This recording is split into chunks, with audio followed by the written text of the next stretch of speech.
नारद जी के अंदर ये अभिमान आ गया कि मैंने काम को जीत लिया। ये अभिमान आया, मैंने लोभ को जीत लिया, मैंने मोह को, मैंने क्रोध को जीत लिया, ये अभिमान आ गया। बस भगवान ने 400 कोष का माया का नगर बना के तैयार कर दिया। कितने कोष का? 400 कोष का, 100 योजन का, यानी 400 कोष। बालकांड में लिखा है ना 400 कोष का। अच्छा एक बात बताओ, 400 कोष का इतना सुंदर नगर बनाया कि बैकुंठ फैल हो गया। इतना सुंदर बनाया। बताओ भगवान को रिद्धियों सिद्धियों से कहना पड़ा होगा कि नहीं तैयार करो? है? किसके लिए? अपने बच्चे की रक्षा के लिए। याद रखना, तुम्हारा बच्चा अगर प्रभावित हो रहा है तो तुम जमीन जायदाद सब बेच दोगे, जो कुछ भी तुम्हारे पास धन दौलत होगा सब बेच दोगे कि बच्चा बच जावे, मेरा प्रभावित ना होने पावे। धन दौलत तो फिर आ जाएगा, सब वैभव आ जाएगा, लेकिन बच्चा अगर प्रभावित हो गया तो सब बेकार हो जाएगा। तो फिर जब तुम सामान्य प्राणी हो, जब तुम्हारी इतनी सोच है अपने बच्चों के प्रति, तो भगवान को अपने बच्चों की चिंता नहीं होगी क्या? अवश्य होगी। लेकिन बच्चे हैं, भूल करते हैं, लेकिन उस भूल का निदान होना चाहिए। क्या होना चाहिए? निदान होना चाहिए। आज भगवान ने किया है, सुन लीजिए जरा। तपस्या करके नारद जी सीधे भगवान विष्णु के पास पहुंचे। यद्यपि पहुंचे तो शंकर जी के पास भी थे, ब्रह्मा जी के पास भी थे, लेकिन भगवान विष्णु के पास पहुंचे हैं। सबने रोका कि ये चर्चा विष्णु भगवान से मत करना, हमसे की लेकिन वहां नहीं करना। लेकिन नारद जी नहीं माने, नारद जी ने चर्चा कर दी। अच्छा चर्चा की तो भगवान विष्णु ने लक्ष्मी जी से कहा, क्यों लक्ष्मी, कुछ परिवर्तन आ गया ना इसमें? जब से ये बद्रीनाथ से लौटा है तब से परिवर्तन तो आया है, आखिर है तो अपना ही वास वहां। लेकिन क्या बतावें, इसने एक गुफा के अंदर जो तपस्या की है, तो उस तपस्या के बल पर इसको ये अभिमान आ गया। चलो मैं इसका उपचार करता हूं। तो भगवान ने अपना पूरा स्टाफ भेज दिया। स्टाफ, भगवान ने अपना स्टाफ, देखो ये भगवान का ही सिस्टम है, उन्हीं का स्टाफ गया है नारद जी को बचाने के लिए। कौन गया है? भगवान का स्टाफ। अच्छा भगवान के स्टाफ के सदस्य कौन कौन है? भगवान के स्टाफ में किस किस की भर्ती है?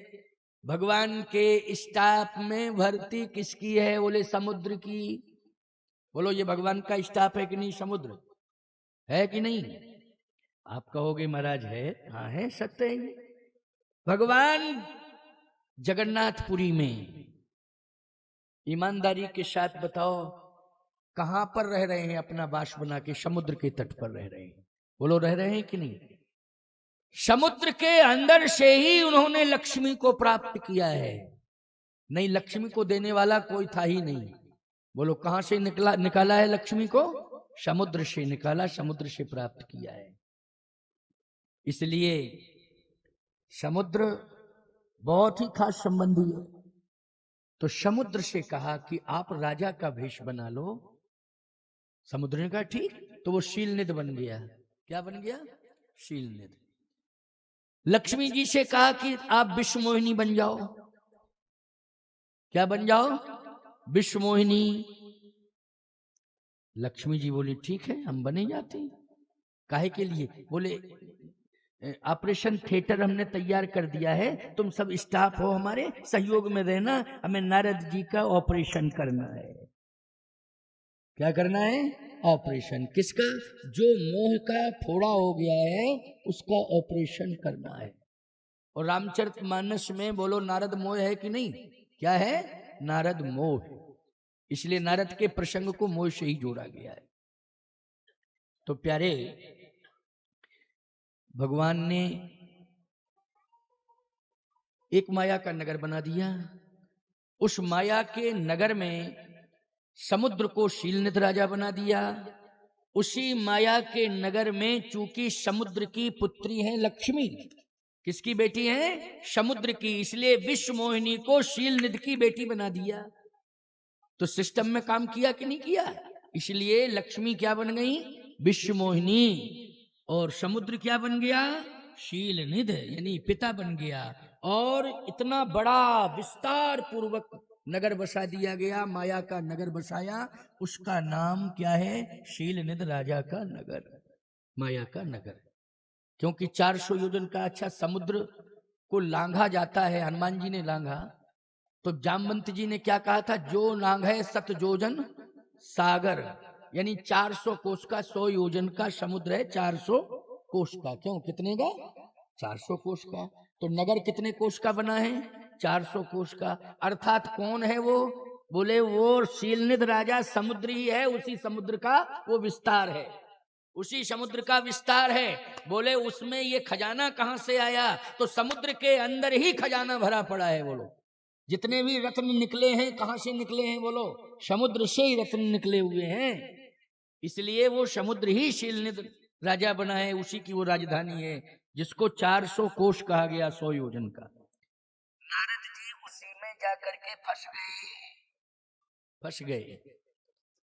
आपको एक बात बता दें, अपने लोगों के बीच में अगर कोई गलती कर दे तो आसानी से बचाया जा सकता है, और अगर शत्रुओं के बीच में फंस जाए गलती करने वाला हमारा, ईमानदारी के साथ बताओ कितने पापड़ बेलने पड़ते हैं।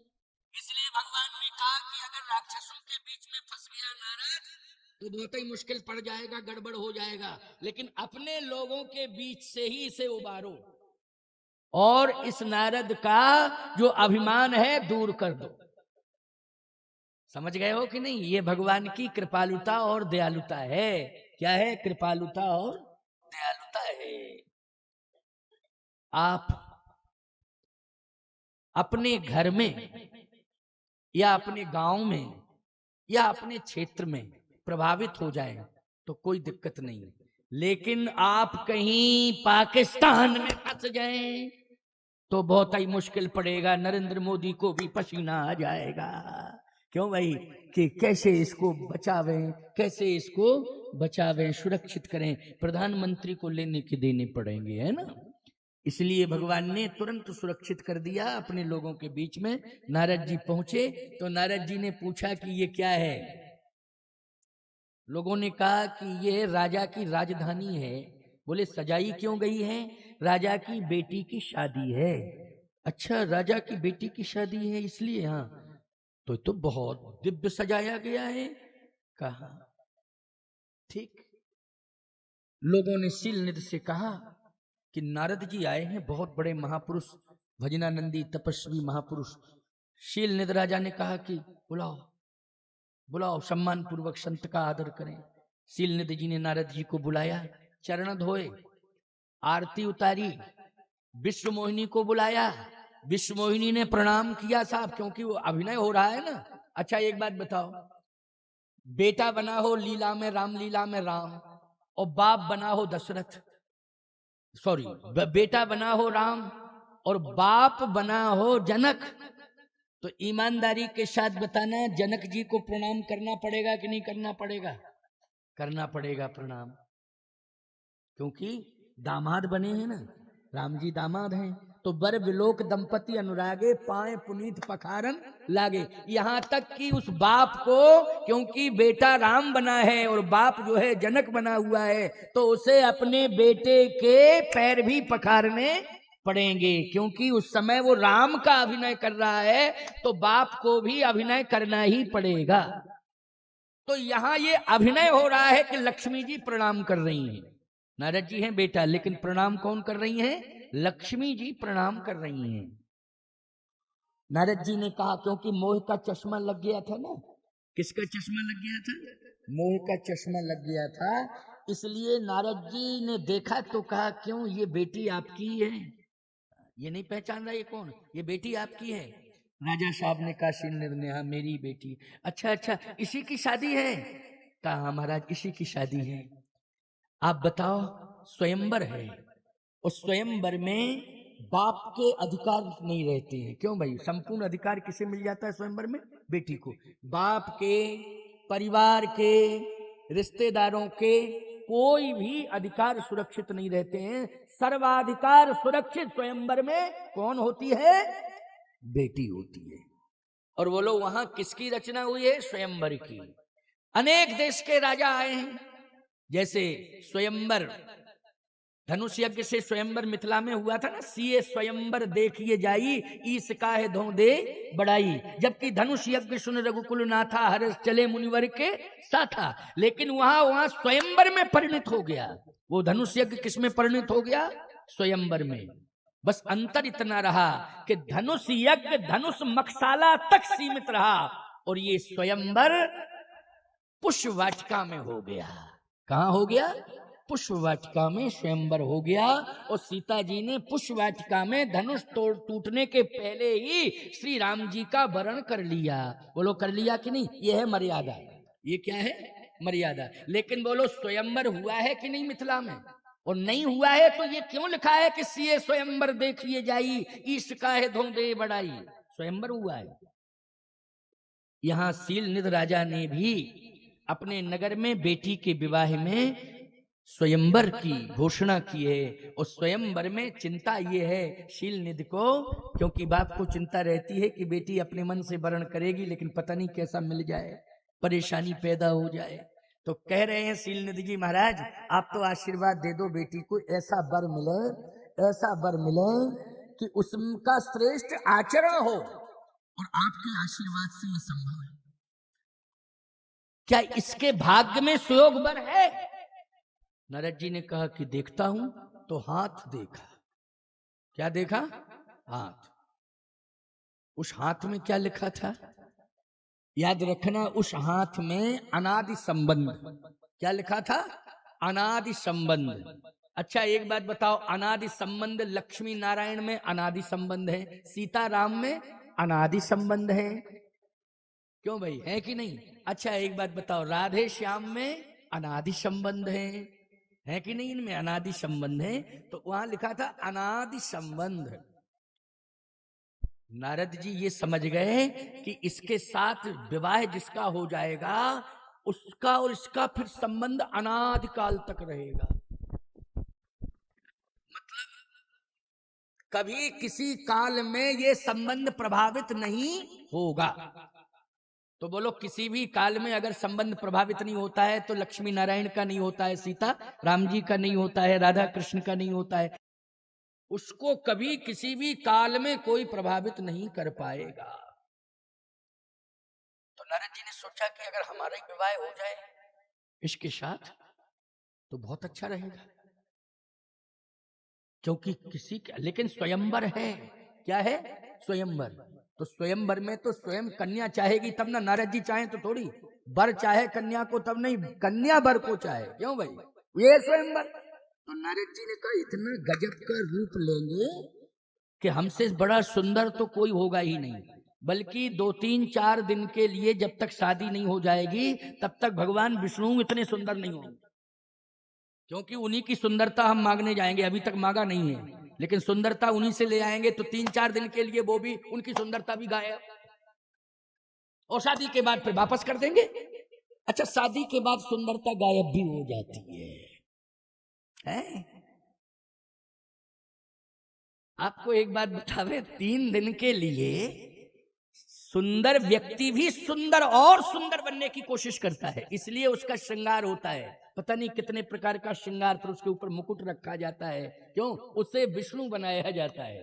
क्या बनाया जाता है? शादी के समय पर उसको विष्णु बना दिया जाता है। हमारे यहाँ मान्यता है वो विष्णु का ही स्वरूप होता है। 3 दिन के लिए सुंदर में भी सुंदर बनता है, और 3 दिन के बाद जिंदगी भर के लिए बंदर हो जाता है। आप कहो महाराज बंदर कैसे हो जाता है? ये बात समझ में नहीं आ रही, इसलिए तो समझा रहा हूं। बंदर इसलिए हो जाता है कि तुम बनती हो मदारी और उसे नचाती हो जिंदगी भर। बैठी बैठी क्या कर रहे हो? काम करो कुछ।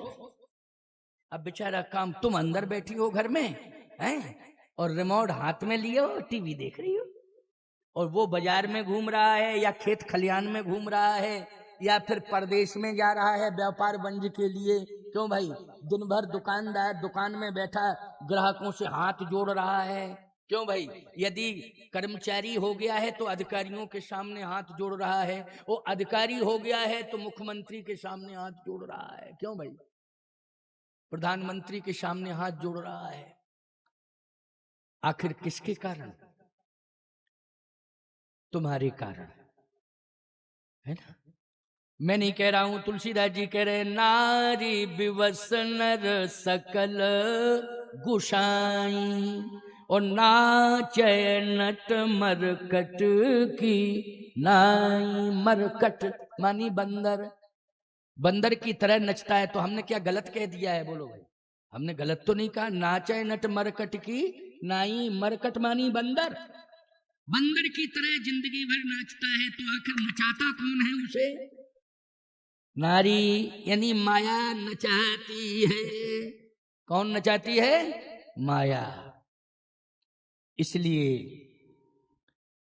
सो माया बस बंधे गुसाई।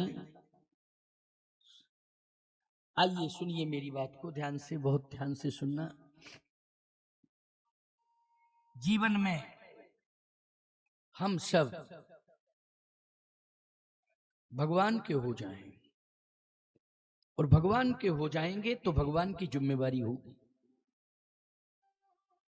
माया ने समझ लिया कि ये नारद जो है मुझे वर्ण करना चाहता है। किसे वर्ण करना चाहता है? माया समझ गई विश्वमोनी कि ये मुझे, इसलिए ये गौर से देखा देख रहा है और भाग्य रेखाओं का वर्णन भी कर रहा है। लेकिन इसकी मति भ्रमित हो गई है, इसलिए ये कुछ उल्टा पुल्टा सोच रहा है। अभिमान के कारण बड़े बड़े बुद्धिजीवियों की मति खराब हो जाती है। अभिमान के कारण बड़े बड़े तपस्वियों की मति भी खराब हो जाती है। यानी उनका ज्ञान जो है पूरी तरह से अभिमान से भर जाता है, और उस ज्ञान, अभिमानी ज्ञान के कारण वह व्यक्ति निश्चित रूप से अपने अस्तित्व को प्रभावित कर देता है। नारद जी को जो अभिमान हुआ है, भगवान को बड़ी चिंता है। नारद जी भगवान के पास पहुंच गए, और जैसे पहुंचे तो भगवान ने कहा अरे अभी गए थे, अब क्यों आ गए हो? क्यों आ गए हो? बोले काम से आया हूं। भगवान ने कहा लो, काम तो इन्होंने दूर कर दिया था, लेकिन अब लौट आया काम। काम तो लौट आया है, वापस आ गया है। अभी तो दूर चला गया था, लेकिन अब वापस आ गया है। इसलिए तो कह रहे हैं काम से आया हूं। भगवान ने कहा पहली बार नारद तुमने कहा है काम से आया हूं, नहीं तो हमेशा दर्शन के लिए आया हूं, बस दर्शन करके जा रहा हूं। लेकिन इस बार कह रहे हो काम से आया हूं। क्या काम है बोलो? काम ये है कि 3 दिन के लिए अपना रूप दे दो मुझे। अच्छा रूप? हमने तो तुम्हें पहले ही अपना रूप दे दिया। अच्छा एक बात बताओ, बेटे को किसका रूप मिलता है? बाप का। बोलो भाई, पहले ही बाप दे देता है ना बेटे को अपना रूप। बेटा पैदा हुआ है तो किसका रूप लेकर के पैदा हुआ है? बाप का रूप लेकर के पैदा हुआ है। इसलिए पहली बार अगर देख ले कोई व्यक्ति तो कह देता लगता है कि फलाने का बेटा है ये, क्योंकि चेहरा मिलता जुलता है। क्यों लोग कहते नहीं ये तो फलाने का बेटा लग रहा है, क्योंकि फेस इसका बता रहा है नहीं? तो किसका रूप? भगवान बोले हमने तो तुम्हें पहले ही रूप दे दिया था, तुम अब हमारा ही रूप लिए तुम घूम रहे थे। नारद जी बोले आपने रूप तो दिया था, लेकिन बाबा वाला दिया था, बाबू वाला दे दूं। अच्छा ये बाबू वाला कौन सा रूप होता है? अच्छा बोलो, विवाह वाला जो रूप होता है वो विवाह वाला रूप बाबू वाला रूप होता है ना? बाबू वाला रूप होता है विवाह वाला। भगवान ने कहा कि ये बाबू वाला रूप क्यों मांग रहे हो, क्या बात है? बोले शादी करानी है। भगवान बोले साधु की शादी? तुम तो साधु हो, शादी की बात क्यों कर रहे हो? कहे बा प्रभु, साधु की शादी नहीं होती। शंकर जी साधु तपस्वी, लेकिन एक शादी हो गई कोई बात नहीं, दोबारा इच्छा ही नहीं थी, आपने जबरदस्ती कराई। तो एक साधु की शादी जबरदस्ती करा रहे हो और मुझ जैसे साधु की शादी पर टिप्पणी कर रहे हो। अच्छा सही बात है, शंकर जी साधु हैं, लेकिन शादी दोबारा हुई है वो किसकी इच्छा से हुई है? जल्दी बोलो। भगवान की इच्छा। उनकी इच्छा ही नहीं थी, वो तो समादेश हो गए थे। लेकिन मम विनती अब सुनो शिव जो मोह पर निज नेह, तो जाए विवाहों शैल जाए यह मोह मांगे देव। तो विवाह कराना नहीं चाहते थे। नारद जी बोले हमें सब पता है, क्योंकि मध्यस्थता तो हम ही ने की थी।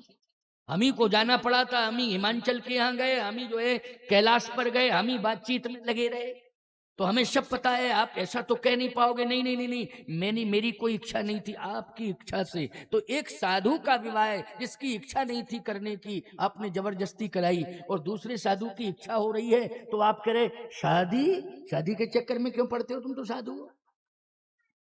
भगवान ने कहा नारद समझने की कोशिश करो। का समझ के ही आए हैं, देख के आए, समझ के आए, सोच के आए, वहीं से आए। अब इसमें समझने की क्या जरूरत है। भगवान ने कहा अच्छा अच्छा ठीक है, क्या चाहते हो।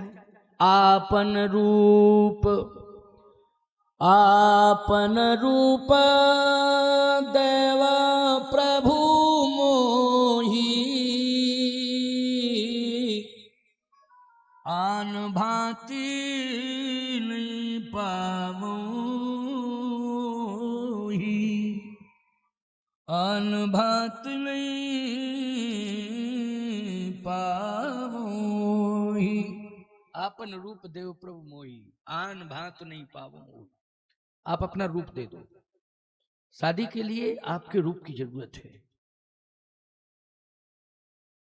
भगवान ने मन ही मन मुस्कुरा करके सोचा कि क्या बतावें, बेटे को देखने लोग आते हैं तो बेटे के चेहरे को देख के प्रसन्न हो जाते हैं, लेकिन वही बेटा बाप का चेहरा लगा करके विवाह में पहुंच जावे तो लोग यही कहेंगे कि मैंने शादी बेटे के साथ की थी कि बाप के साथ। जो हम लोगों का अनुबंध हुआ था वो बेटे के साथ हुआ था कि बाप के साथ हुआ था। अच्छा सही बताओ, नारद जी बेटा हैं और भगवान नारायण बाप हैं, और चेहरा किसका मांग रहे हैं, जल्दी बोलो। बाप का मांग रहे हैं कि नहीं। भगवान ने कहा क्या बतावें, दिमाग ही बिल्कुल खराब हो गया है। बाप का चेहरा लेकर के बेटा शादी करावे तो भगवान ने कहा पहली बात तो यह है कि 100% कैंसिल हो जाएगी, कैंसिल हो जाएगी बिल्कुल। लेकिन फिर भी हमारा भेष लेकर के कोई जावे और वो ये कहे कि मैं भगवान का दास हूं और मैं विवाह कर रहा हूं, लेकिन विवाह किसके साथ कर रहा है, लक्ष्मी के साथ। बोलो किसके साथ, लक्ष्मी के साथ। तो बोलो दोनों को बदनामी मिलेगी कि नहीं, बाप को और बेटे को मिलेगी कि नहीं मिलेगी बदनामी। और विश्वमोहिनी कौन है, लक्ष्मी है। बोलो है कि नहीं, विश्वमोहिनी कौन है, लक्ष्मी है। विश्वमोहिनी लक्ष्मी है। प्यारे भगवान ने कहा क्या किया जाए। हनुमान जी बोले एक काम करो आपने ये, नारद जी ने आपका चेहरा मांगा है ना, सुंदरता, हाँ, और ये कहा है कि जय विद हो नाथ हित मोरा करो सो बेग दास में तोरा। तो हनुमान जी बोले एक काम करो, आप अपना चेहरा ना देके दास का चेहरा दे, दास का। क्यों भाई, अच्छा दास कौन है, बोलो राम जी की, हनुमान जी हैं कि नहीं। कहा कि आप चिंता नहीं करो, देना तो है ही है, तो आप दास का चेहरा दे दो, सारी समस्या का समाधान हो जाएगा, फिर आपको कुछ करना नहीं। भगवान ने कहा ठीक सुझाव दिया है, बहुत बढ़िया। नारद जी ने कहा तो पक्की बात है कि दोगे। भगवान बोले मैं दूंगा नहीं दूंगा तो अपने समान चेहरा दे दूंगा। अच्छा एक बात बताओ, भगवान से भी ज्यादा बड़ा भगवान का दास होता है, राम ते अधिक राम कर दासा। कहा तुम्हें नुकसान नहीं, हम तो कहते हैं हम अपना तो दे ही देंगे, नहीं देंगे तो जो हमसे भी अच्छा होगा, हमें अति प्रिय उसका दे देंगे। नारद जी बोले आपसे भी कोई ज्यादा प्रभावशाली है। भगवान बोले है। अब नारद जी ये नहीं समझ पाए कौन है। कहे तो और ठीक है, कोई दिक्कत की बात नहीं, दे दीजिए आप, लेकिन दे देना। हाँ हाँ तुम अच्छा ही दोगे। हाँ कैसा, बोले जय विधि हुई है परम हित नारद सुनो तुम्हार, सो में करब न आन कछु बचन न अमृखा हमार। जिसमें तुम्हारा परम हित होगा वो कार्य मैं करूंगा। तो नारद जी बोले काम बन जाएगा। बोले हाँ काम बिगड़ रहा है लेकिन काम बन जाएगा। काम तो बिगड़ रहा है नारद, लेकिन काम अब बन जाएगा, क्योंकि तुम मेरे पास आ गए हो, इसलिए तुम्हारा काम अब बन जाएगा, नहीं तो बिगड़ने वाला था, पूरी तरह से बिगड़ने वाला था। नारद जी ने कहा तो इसलिए तो आपके पास आए हैं कि काम बिगड़ता है तो बनाएंगे आप। भगवान ने कहा मैं बनाऊंगा। वही चेहरा दे दिया हनुमान जी वाला। कौन सा चेहरा दे दिया? बानराणाम धीशम। कैसा चेहरा है हनुमान जी का? बानराणाम धीशम, लेकिन रघुपति प्रिय भक्तम बात जातम नमामि। पदम 18 जो था बंदर, उन्हीं बंदरों में हनुमान जी ने बानराणाम धीशम की ख्याति अर्जित की है। और गोस्वामी तुलसीदास जी महाराज कहते हैं कि हनुमान जी ने स्वयं कहा है कपि चंचल सबही विधिहीना, और नारद जी को कपि आकृति तुम कीन हमारी। और नारद जी ने क्या कहा है कि कपि की आकृति आपने मुझे दी। तो कपि कौन है? जल्दी बोलो। हनुमान जी, क्योंकि कपि हनुमान जी ने अपने को स्वयं कहा है कपि चंचल सबही विधि हीना। प्रात ले ये जो नाम हमारा, तही दिन ताय न मिले आहारा। विभीषण जी के प्रसंग में सुंदरकांड की बात, लेकिन संकेत है। तो भगवान ने बंदर बना दिया। अब बंदर बनकर के बंदर का चेहरा पूरा हो गया हनुमान जी का। अच्छा एक बात आपको बतावें, बंदरों से महिलाएं उतना नहीं दूर रहती हैं जितना हनुमान जी से दूर रहती महिलाएं। बोलो भाई, रहती है कि नहीं? ये मर्यादा है बंदरों से, क्योंकि कई घरों में बंदर ही पल जाते हैं। बोलो, पल जाते हैं कि नहीं? और यही सेवा करने लगती है। एक जगह बंदर पला हुआ था, छोटा सा बच्चा, सही बात कर रहा हूं मैं, छोटा सा बच्चा पकड़ लिया होगा, तो घर की गृहिणी जो थी उसको नहलवाती थी, कपड़े जाने कितने प्रकार के गरम गरम बना के पहनाती थी, बढ़िया सन ठंडी में स्वेटर पहनता था बंदर वो, और गर्मियों में आपको क्या बतावे ठंडे पानी से स्नान करवाती थी। पूरी सेवा वही करती थी। कौन करती थी? उसकी पत्नी, गृह स्वामी की पत्नी, स्वामिनी करती थी। लेकिन क्या इतने प्रकार की सेवा, इस प्रकार की सेवा कोई हनुमान जी की महिला कर सकती है? नहीं कर सकती है, क्योंकि हनुमान जी बंदर नहीं है, बंदर के चेहरे की आकृति है। क्या है? आकृति, वो बंदर नहीं है। इसलिए सामान्य बंदरों में हनुमान जी के उस व्यक्तित्व को नहीं जोड़ना चाहिए। हनुमान जी है। इसलिए आज हनुमान जी का जो स्वरूप दिया है नारद जी को, किसका स्वरूप दिया है? हनुमान जी का स्वरूप दिया है। उस स्वरूप को देख करके विश्व मोहिनी देख ही नहीं रही है। क्यों भाई? नारद जी को नहीं देख रही विश्व मोहिनी, क्योंकि वो स्वरूप भगवान ने दिया है। और भगवान स्वरूप देंगे तो याद रखना कौन सा स्वरूप देंगे? हनुमान जी वाला। अब तो विश्व मोहिनी देखे ही नहीं। नारद जी बोले क्या बात है, पहले तो प्रणाम करती थी और अब हो क्या गया, इसके दिमाग में क्या आ गया, किसने भर दिया, मुझे देख ही नहीं रही है। कोई कारण होगा। जब ज्यादा नारद जी परेशान हुए तो भगवान को लगा कहीं क्रोध में बक ना देवे, कुछ कह ना देवे, तो एक और लीला तैयार हो जाएगी। क्यों भाई? एक और लीला नई तैयार हो जाएगी, बड़ा विस्तार होगा, तपस्वी तो है ही, कुछ बोल देगा। उसी समय भगवान प्रकट हो गए। उसी समय भगवान प्रकट हो गए कि विश्वमोहिनी देख नहीं रही है, लक्ष्मी देख नहीं रही है, तो कहीं क्रोध में आकर के कुछ कहना दे, श्राप ना दे डाले। तो भगवान तुरंत प्रकट हो गए। अच्छा, श्राप तो नारद जी ने दिया है, लेकिन भगवान ने कहा कि मेरे साथ में लक्ष्मी रहेगी तो मैं कंट्रोल कर लूंगा, चाहे जैसा श्राप दे। लेकिन अकेले में देगा तो पता नहीं कैसा दे दे, बहुत बड़ा हेवी डोज दे दे श्राप का तो दिक्कत आ जाएगी। इसलिए मैं रहूंगा तो नियंत्रण बना रहेगा। इसलिए भगवान तुरंत प्रकट हो गए। और जैसे ही भगवान प्रकट हुए तो विश्व मोहिनी ने भगवान के गले में विजय माल डाल दी। बोलिए लक्ष्मी नारायण भगवान की जय। बस लक्ष्मी जी को लेकर के भगवान चले गए। मुंह का चश्मा लगा हुआ था, क्रोध आ गया। जो क्रोध चला गया था वो आ गया, जो काम चला गया था वो आ गया, जो लोभ चला गया था वो भी आ गया, और मोह भी आ गया। सब वापस हो गए। नारद जी ने कहा कि ये तो योजना फैल की गई। ठीक कहा था शंकर जी ने, सुनाना मत, लेकिन हमारा दिमाग ही काम नहीं किया और सुना दिया। अगर गोपनीय रखते तो सफलता मिल जाती। बस जा ही रहे थे, आंखें लाल थी, भगवान प्रकट हो गए और जैसे प्रकट हुए तो कहा, दई हो श्राप की मरी हो जाई, जगत मोर उपहास कराई, मैं श्राप दे रहा हूं। भगवान ने कहा, बोलो बोलो, बोलते जाओ बोलते जाओ बोलते जाओ।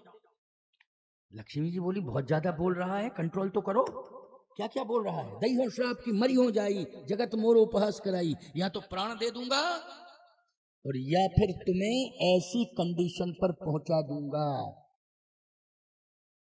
कि तुम्हारे सामने इतनी बड़ी चुनौती आएगी कि प्राण भी नहीं जाएंगे और पूरी तरह से बदनामी भी हो जाएगी। भगवान ने कहा कि क्या है ऐसा? बात यह है कि जिसके साथ में विवाह कर रहा था उसको आप लेकर के चले आए, लेकिन याद रखना, इनको लेकर के चले आए हो। मेरा श्राप है कि इनको लेकर के कोई राक्षस चला जाएगा, इन्हीं को लेके जाएगा राक्षस, ये मेरा श्राप है। और फिर मुझे तलाशते फिरोगे, तुम्हें तलाशते फिरेंगे। हाँ, जो रूप हमको दिया है वही रूप को तलाशते फिरोगे। क्यों भाई? जो हमको रूप दिया है बंदर वाला, उसी को तलाशते फिरोगे। जब तलाशोगे तो हमारा रूप जो हमें दिया है ना, यही रूप तुम्हारी मदद करेगा। इसका मतलब यह है, हनुमान जी का रूप दिया था तो संकेत ये था कि हनुमान को खोजोगे वन में और हनुमान जी मिलेंगे, तभी तुम्हारा कल्याण हो पाएगा, तभी तुम्हारे कार्य बन पाएंगे, तभी तुम्हारे प्राण भी बच पाएंगे और तभी लक्ष्मी के प्राण बच पाएंगे। अयोध्या का अस्तित्व बचेगा, वैकुंठ का अस्तित्व बचेगा। बचाने वाला यही रूप जो हमें दिया है वही होगा। अच्छा बोलो, नारद जी को कौन सा रूप दिया था? कपि वाला रूप। और कपि कौन है? स्वयं हनुमान जी हैं। और राम जी के अस्तित्व को, सीता जी के अस्तित्व को, अयोध्या के अस्तित्व को, साधु संतों के अस्तित्व को यदि बचाया है तो किसने बचाया है? बोलो, हनुमान जी ने बचाया है। बोलिए हनुमान जी महाराज की जय। हनुमान जी ने बचाया है प्यारे। इसलिए भगवान ने कहा कि नारद, अब मेरी बात सुनो, ये रूप मैंने ही दिया तुम्हें और ये शादी कैंसिल मैंने ही कराई, ये जो नगर बसाया मैंने ही बसाया, ये जो सिस्टम जमाया मैंने जमाया। तो नारद जी ने कहा, एक बात बताओ, आपने क्यों किया ऐसा? भगवान ने कहा कि इसलिए किया क्योंकि तुम मोह के कारण भ्रमित हो गए थे और भ्रमित होने के कारण मर्यादा की सीमा लांघ गए थे और मर्यादा की सीमा लांघने से बहुत बड़ा अपयश मिल रहा था साधु समाज को। नारद जी ने कहा, थोड़ा और डिटेल में बताओ, हमारी समझ में नहीं आ रही बात। क्यों, कैसे? कहा, इसलिए कि शादी तो होती है, अरे जितने भी संसार में लोग हैं सब ऋषियों की संतानें हैं। क्यों भाई? है कि सबका गोत्र जो है ऋषियों के नाम से है कि नहीं? तो ऋषियों की संतान तो सब बैठे, हम तुम सब किसकी संतान बैठे हैं? ऋषियों की संतान बैठे हैं। तो ये ऋषि परंपरा है। इसलिए शिव जी का विवाह मैंने कराया तो शिव जी के साथ साथ विवाह और भी तो ऋषियों का हुआ। कल मैंने कथा सुनाई थी अत्रि जी की, अनसुईया जी की कथा कहाँ सुनाई थी? यही सुनाई थी। क्यों, कहाँ? यहीं पर सुनाया था ना प्रसंग। हाँ, हमको ज्यादा याद नहीं रहता है लेकिन यहीं सुनाया था। तो अत्रि अनसुईया, बोलो भाई, दोनों का विवाह हुआ कि नहीं? आखिर अत्रि ऋषि है कि नहीं? विवाह हुआ। आपको एक बात बताएं, उत्तम कुल पुलस्त कर नाती, पुलस्त का नाती है तो विवाह की परंपरा है कि नहीं? पुलस्त जी के यहाँ, वशिष्ठ जी के यहाँ विवाह की परंपरा है कि नहीं? बोलो, है कि नहीं? इसलिए मैं कहना चाहता हूं कि ऋषियों की संतान है, परंतु नारद विचार करना पड़ेगा। क्या? कुछ परंपराएं हमारे यहाँ सुखदेव जी की हैं और सुखदेव जी की परंपरा क्या कहती है कि परमहंस वृत्ति में रहो, परिवारवाद से दूर रहो। अच्छा, फिर परंपरा के साथ में हम लोग अखाड़े की मर्यादा में हनुमान जी को सब कुछ मानते हैं। किसको मानते हैं? हनुमान जी को। तो हनुमान जी की परंपरा भी मानते हैं। तो हनुमान जी की परंपरा क्या है? जितेंद्रियम बुद्धिमताम वरिष्ठम। तो सुखदेव जी की परंपरा, हनुमान जी की परंपरा और नारद जी का विवाह रोक दिया है, तो नारद की भी परंपरा से हम लोग जुड़ गए हैं, क्योंकि नारद जी जीवन भर नारायण नारायण कहते रहे और कुल का भी ज्यादा पता नहीं, हम तो ब्रह्मा के बेटे हैं, लेकिन राजा के यहाँ शादी करा रहे थे, उसकी बेटी के साथ शादी करा रहे थे। बेटी का नाम क्या था? भगवान ने कहा क्या? विश्वमोहिनी। भगवान ने कहा विष्णु नाम था। विश्वमोहिनी का अर्थ करो, तुम तो ज्ञानी हो। नारद जी ने कहा विश्वमोहिनी का अर्थ है विश्वमानी संसार। हाँ ठीक। और मोहिनी मानी? बोले मोहिनी मानी मोहित करने वाली। तो विश्व को मोहित करने वाली, संसार को मोहित करने वाली कौन है? नारद जी बोले आपकी माया। अच्छा एक बात बताओ नारद, मेरा नाम क्या है? बोले आपका नाम है लक्ष्मीपति। तो भगवान ने कहा हमारा एक नाम और है मायापति। क्यों भाई? लक्ष्मीपति के साथ साथ क्या है? मायापति। वही लक्ष्मीपति कह लो चाहे मायापति कह लो। तो अब तुम मायापति हूं मैं, और ये माया है, क्योंकि विश्व मोहिनी मानी माया। तो विवाह किसके साथ कर रहे थे? नारद जी बोले विश्व मोहिनी के साथ। वो कौन है? मेरी माया। और मैं कौन हूं? माया का पति। तो अर्थात मेरी पत्नी हुई कि नहीं हुई विश्व मोहिनी? और मैं पति हुआ कि नहीं हुआ? अच्छा तुम मुझे क्या मानते हो? कहे मैं पिता और परम पिता। तो बोले मेरी पत्नी को क्या मानोगे तुम? विश्व मोहिनी को, माया को क्या मानोगे? कहे माता। तो शादी किसके साथ कर रहे थे? नारद जी बोले गलती हो गई, बहुत बड़ी भूल हो गई, क्षमा करो प्रभु क्षमा करो। और लंबी दंडवत पाई माम कह करके नारद जी चरणों में गिर पड़े, प्रभु आपने मुझे बचा लिया, नहीं तो बहुत बड़ा अपराध हो रहा था। तो सीधी सी बात यह है कि भगवान के भक्त बन जाओगे तो व्याधियां आएंगी, बाधाएं आएंगी, और पतन के कई प्रकार के तुम्हारे सामने चुनौतीपूर्ण व्यवस्थाएं जुड़ जाएंगी, चुनौतीपूर्ण समस्याएं आ जाएंगी। और जब चुनौतीपूर्ण समस्याएं आएंगी तो उनके समाधान के लिए संसार का कोई व्यक्ति सामने नहीं होगा। अगर तुम भक्त होगे तो भगवान सामने आ जाएगा और बचा लेगा, रक्षा कर लेगा।